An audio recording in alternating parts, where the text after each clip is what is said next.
चंडीगढ़ पंजाब में हुई श्री गुरु ग्रंथ साहिब जी की बेअदबी का मामला जो है उसमें प्रदीप कलेर ने 3 एफआईआर के खिलाफ पंजाब हरियाणा हाईकोर्ट का रुख किया है। हाईकोर्ट ने सरकार को नोटिस जारी कर जवाब मांगा है और प्रदीप कलेर के खिलाफ दर्ज हैं 5 बेअदबी और 4 पीओ की एफआईआर। तो डेरे का ऑल इंडियन पॉलिटिकल विंग प्रधान था प्रदीप कलेर। चंडीगढ़ की मॉडल बुड़ैल जेल में बंद है प्रदीप कुमार। हाल ही में पंजाब में हुई श्री गुरु ग्रंथ साहिब जी की बेअदबी को लेकर अपने बयानों में प्रदीप कलेर की ओर से खुलासा जो है वो किया गया है और बताया गया कि मुख्य साजिशकर्ता जो है वो हनीप्रीत है, जिसके कहने पर पंजाब में बेअदबियों को अंजाम दिया गया।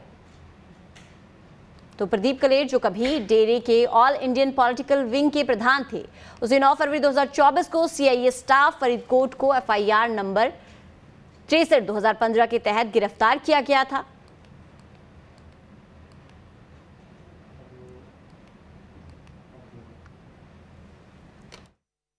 के हिसाब से तो वो टॉलरेट नहीं कर पाए और कुछ गलत होता देख तो वो अरेस्ट हो गए थे 9/2/2024 को।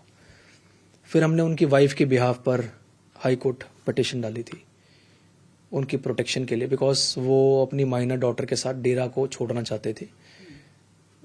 ऑनरेबल हाई कोर्ट ने सारे फैक्ट्स एंड सर्कमस्टांसेस अप्रिशिएट करते हुए उनको प्रोटेक्शन दी।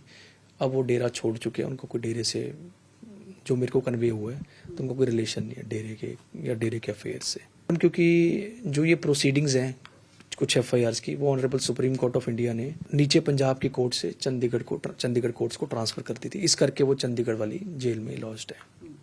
और क्योंकि उसके अंदर जो अक्यूज्ड गए थे सुप्रीम कोर्ट में, उन्होंने एग्जांपल दिया कि कस्टडी में एक बंदे को मार दिया था, इनमें से एक अक्यूज था महेंद्र पाल सिंह बिट्टू, उनको मार दिया था।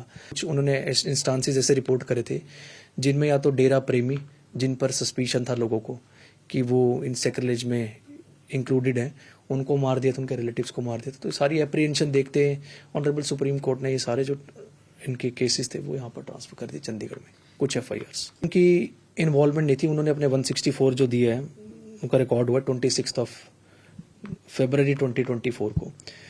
उन्होंने बताया कि वहाँ पर कैसे जो हेड ऑफ द सेक्ट थे और जो इन्फ्लुएंशियल बंदे जो सेक्ट के थे वो प्रेजेंट थे। तो प्रदीप की प्रेजेंस में उन्होंने ये जो क्राइम था, जो ये एफआईआर पेंडिंग है, वो क्राइम करने के लिए कैसे और बंदों को बोला, तो वो उसने वही सब बताया। उनकी वाइफ की तरफ से हमने, उनकी वाइफ और उनकी बेटी दोनों की तरफ से हमने हाई कोर्ट में रिट पिटीशन डाली थी एप्रीहेंडिंग कि उनको कुछ जान मान का खतरा है, क्योंकि अब प्रदीप कलेर तब तक स्टेटमेंट दे चुके थे और वो डेरा छोड़ना चाहते थे, उनकी वाइफ और उनकी बेटी। तो इस करके हमने हाई कोर्ट प्रोटेक्शन डाली थी। इनको हाई कोर्ट ने, ऑनरेबल हाई कोर्ट ने प्रोटेक्शन ग्रांट कर दी थी। प्रदीप कलेर ने दर्ज करवाए। उनकी परिवार भी जो है डेरे में रह रहा था।